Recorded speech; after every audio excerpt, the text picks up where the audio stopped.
Welcome to the Reality of Aid Africa Network web series. We are now taking up development finance in a post-2015 era.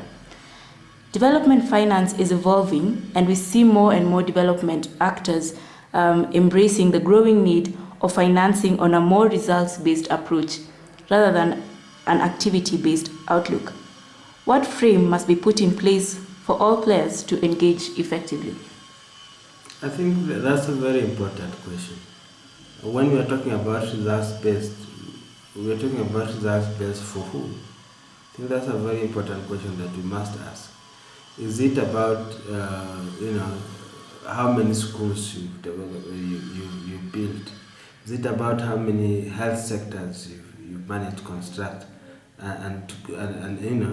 But for us, I think what is important when you're talking about result is about how do people or citizens who need these services get empowered to the extent that they are able to participate in the economy and the development framework as required. And so that in this regard, we look at results-based framework being a people-oriented affair rather than a technical affair, where you go about measuring in a technical way results from a technical project.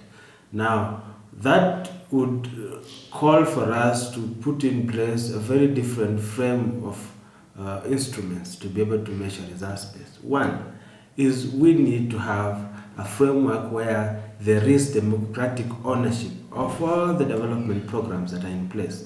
And in this regard, we are asking, are citizens involved in designing?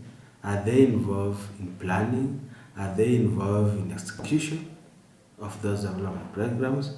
Is there a mechanism through which they can give feedback on results?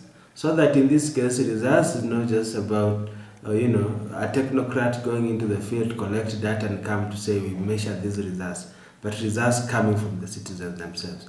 So we need to think about going forward in the post-2015 agenda, how we are going to ensure ownership, democratic ownership, meaning ownership by the citizen.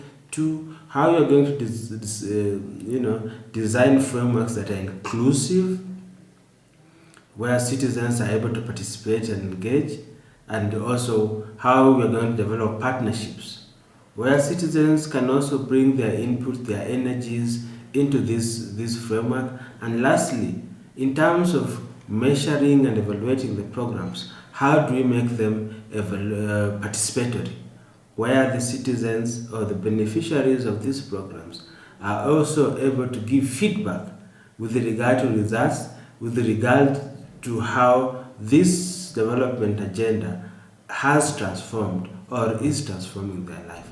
I think for me that ought to be the focus.